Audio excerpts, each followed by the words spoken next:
Favorites in the NFL, 5-6-1 against the spread on Sunday. Now 18 games under 500 for the season. Hi everyone, Al DeMarco here, and this is going to be your Monday video report. I'm going to break down your Cincinnati-Pittsburgh contest and give you a free pick on the game in just a moment. But let's first continue recapping how the week went from a point spread perspective in the NFL. Those chalks.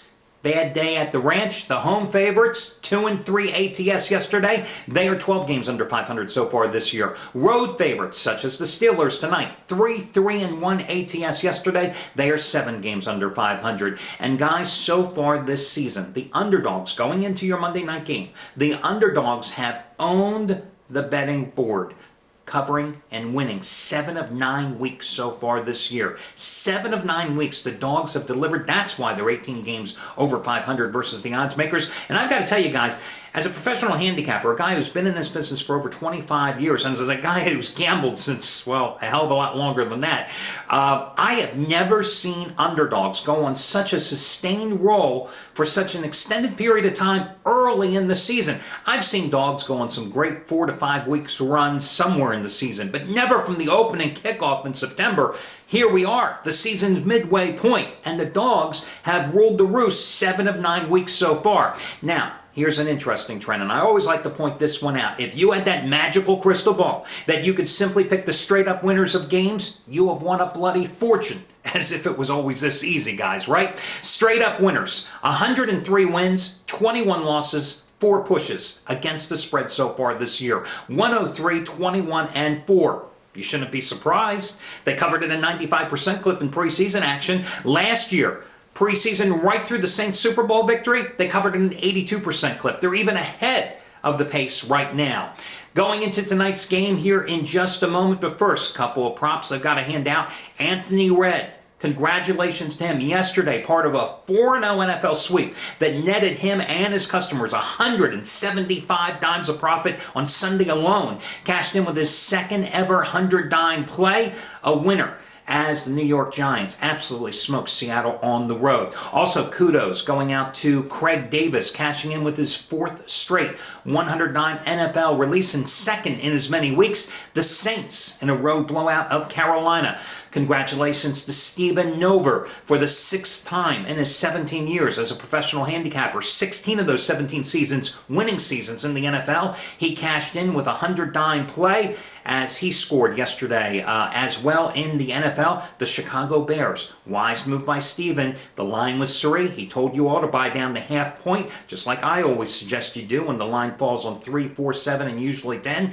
And everybody walked away with the Bears at 2.5 with a 100-dime winner. He is now 11-4 with those 100-dime releases dating back to June. And Derek Mancini, the absolute hottest handicapper at this site in all sports combined, did it again yesterday. 25-dime dog winner. The Browns, a 4-point dog, humiliating the New England Patriots yesterday. That was on the heels of Saturday, cashing in with his first ever 100-dime college football release. Texas A&M, a home dog, outright by double digits over Oklahoma. Derek is 19-3. 19 out of 22. He has won the past 19 days. 19 out of 22. Now, that particular 3-week stretch has been good for 438 dimes profit. He is up 808 dimes since June, making him the hottest handicapper since June at this site. So you might want to check out what he has going tonight. I can tell you what Anthony Redd has going tonight, by the way, FYI. 75 dime play tonight on your Monday night side. 75 dime plays. He is 8-3 in his career with them in the NFL, 14-5 in his career, NFL and college football combined with 75 dime releases. So you might want to check out Anthony Redd's play tonight. And since you've made it so far, this point in the video, let me also, surprisingly, give you a quick discount coupon tonight. Let's go with the coupon code tonight of Monday 10. Monday 10, save $10 off any purchase you make tonight from any particular handicapper. You don't have to buy my picks. You can buy anybody's picks here. Save $10 off of any purchase tonight. Use Monday 10. That's Monday and the number 10, no space between them. Enter it in your shopping cart when prompted and you'll save $10 off. I know I normally do this about once a week. I knew I did it Saturday, Sunday. I'm doing it again today because I'm the general manager of the site. I can do whatever the hell I want to. So these coupon codes are only available here through the videos. Again, Monday 10 will save you $10 off of any purchase tonight. So good luck and save some money while winning. Now, let's break down this game here tonight. The Steelers come into this contest in double revenge. They lost 18-12 at home, 23-20 at Cincinnati a year ago. For the Bengals, a do-or-die, must-win situation. They have lost 4 straight games coming in here, but they are not out of the race in the division. You know, they're playing 500 ball, and they've already beaten Baltimore so far this season. But difficult spot for the Steelers. One of those rare NFL team scheduling quirks where they're playing a 3rd straight game on the road. Definitely not going to be caught looking ahead to next week's home game with the Patriots, especially after they barely got by Miami 2 weeks ago on the road, and last week losing to Drew Brees and the Saints in New Orleans. As for Cincinnati, they have lost 4 in a row, as I said. You know, in Cincinnati, the Steelers have excelled. Against the spread, they are 7-1-1 in their last 9 trips to Cincy. Ben Roethlisberger is 6-1 straight up in his 7 outings at Cincinnati in those games, 12 touchdown passes, 4 interceptions. Mike Tomlin, 5-0 straight up on Monday nights. Ben Roethlisberger, 7-2 straight up on Monday nights. Carson Palmer in his career against the Steelers, just 4-7 straight up, but keep in mind he played for some horrific, bad teams there in many years. But average 186 yards in those games against the Steelers. Always good defense with 14 touchdown passes and only 7 interceptions. But Carson has certainly struggled this year despite the addition of T.O. Not very accurate, not many good games. Last week at home in a loss to Miami, completing just 17 of 38 for 156 yards and another costly interception. Breaking down some of the defensive stats here. You know, Pittsburgh comes in here with the #1 scoring defense in the league, giving up just 14.6 points a game. That's almost 9 fewer than the Bengals allow. Also #1 rushing defense, giving up about 59 yards a game, 2.6 yards per carry.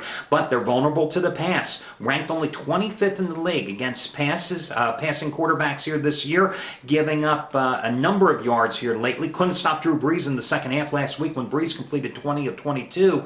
And this is a bad pass defense ranking, despite the fact that they have 20 sacks in 7 games, 10 interceptions versus only 6 touchdowns allowed.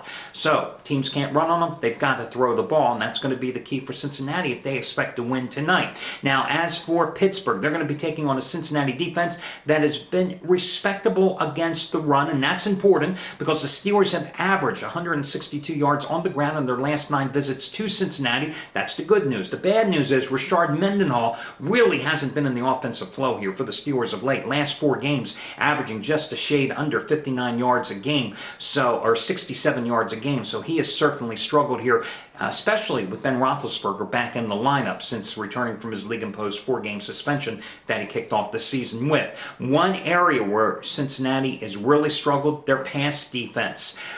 They are ranked they only have 6 sacks on the season. 6 sacks on the season. And remember, last week, Steelers offensive line never that good at protecting Roethlisberger. The last 3 years gave up 3 sacks against the Saints. Bengals have to somehow find some pressure to put on Big Ben in this one. In terms of how Monday Night Dogs have done, 5-3-1 against the spread so far this year. 12 of the last 19 Monday night games dating back to last season, the dog has delivered. I am going to go with your total tonight. I told you tonight, coming off my best bet winner yesterday on Baltimore, coming off a best bet winner last Monday night with Indianapolis, I've got to play just as strong as the Colts on your side selection tonight. Your free pick, however, is going to be this game to go over the posted price. Currently sitting at 41. I think this one should have been at 43 to 44. That's what I have it pegged at. That's what I think the total is going to come in here tonight. Now, Cincinnati has stayed under in 21 of its last 30 at home. But this line has been compensated for. It's down low because of the Steelers' defense and because of the Bengals' offensive problems this year. Pittsburgh has gone over in 9 of its last 13 on the road. Not surprising considering generally the numbers, 9 of their last 14 overall have gone over. And it's not surprising because generally numbers involving the Steelers are low priced to begin with because of their outstanding defense. Monday night totals dating back the past 3 years. Last 42 games, 25-16-1 over. I'm telling you tonight, I think 43 or 44 points are going to be scored, so play the over in this one. Good luck, everybody. I'll catch you again on Tuesday.